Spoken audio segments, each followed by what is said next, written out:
Student, chapter number 3 का lecture number 5, इस lecture number 4 में हमने पढ़ा था कि एफएम यात्रा के बाद जब वापस आता है तो वो एक उसी झोपड़ी में आके रुकता है। वहाँ पर जो बूढ़ी स्त्री होती है तो वो कहती है, आइए बाबा यहाँ रुकिए और भोजन कीजिए। एफएम को याद आ जाता है कि यहाँ पर हम अपने मित्र को छोड़कर गए थे। अब लेक्चर नंबर 5 में हम पढ़ेंगे। आइए देखते हैं। एफएम समझ गया कि वह स्त्री एलिशा के बारे में बात कर रही थी। एफएम को पता था कि ये स्त्री किसके बारे में बात करी, उसके एफएम के मित्र एलिशा के बारे में बता रही है। उसके संबंध में पूछने पर स्त्री ने कहा, मैं नहीं जानती वह कौन था। उस स्त्री ने एलिशा के बारे में बताया कि मैं नहीं जानती थी वो कौन है, मनुष्य अथवा देवदूत।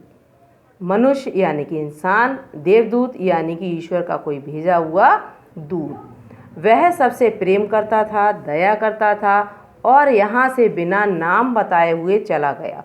परमात्मा उसका भला करे। इतना सब कहने के बाद बताया कि परमात्मा, हे ईश्वर, उसका भला करे। यदि वह ना आया होता तो हम सब मर गए होते। ये बात उसने एफएम को बताई, बूढ़ी स्त्री ने। प्रातःकाल वह अपने गांव की ओर चल दिया। गांव में पहुंचकर सबसे पहले एलिशा के घर गया। एलिशा अपनी शहद की मक्खियों की देखभाल कर रहा था। सबसे पहले प्रातःकाल सुबह होने पर वो अपने गांव की ओर गया। गांव में जब पहुंचा तो एलिशा के घर गया। एलिशा वही अपना काम रोज़ वाला कर रहा था, शहद की मक्खियों की देखभाल कर रहा था। एफएम को देखकर उसने नमस्कार किया और कहा, आशा है कि आप यरूशलेम की तीर्थ यात्रा सकुशल पूरी कर आए होंगे। एलिशा ने अपने मित्र से पूछा, आप यरूशलेम की तीर्थ यात्रा सकुशल पूरी कर आए होंगे? एफएम बोला, मेरा शरीर तो वहाँ अवश्य पहुँच गया, परंतु मेरी ये आत्मा वहाँ पहुँच नहीं सकी या नहीं।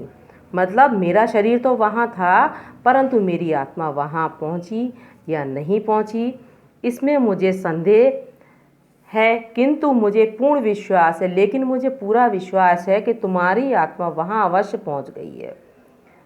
मैंने तुम्हें साक्षात गिरजाघर के भीतरी भाग में दीपमाला, दीपों की पंक्तियों के पीछे खड़ा देखा है। किसको देखा था? एलिशा को। एफएम ने जब प्रार्थना सभा चल रही थी तो उस प्रार्थना सभा में दीपमाला यानी कि दीप, बहुत सारे दीप जल रहे थे, उसमें एलिशा को खड़े होते हुए देखा था।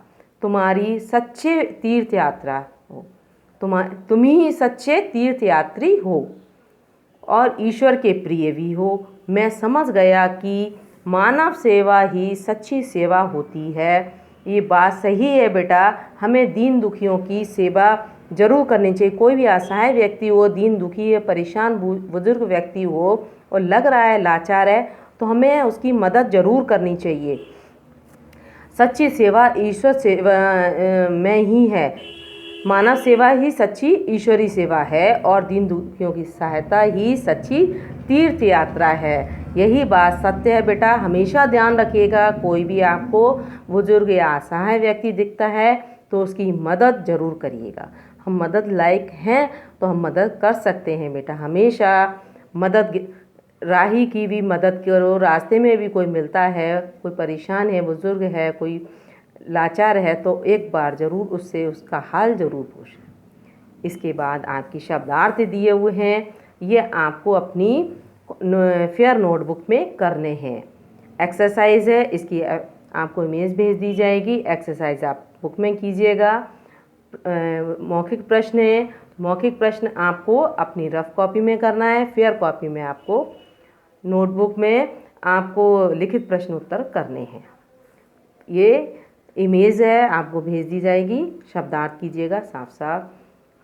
थैंक्स स्टूडेंट, पढ़ते रहिए और घर में रहिए, सुरक्षित रहिए और पढ़ाई ज़रूर करते रहिए बेटा। थैंक्स।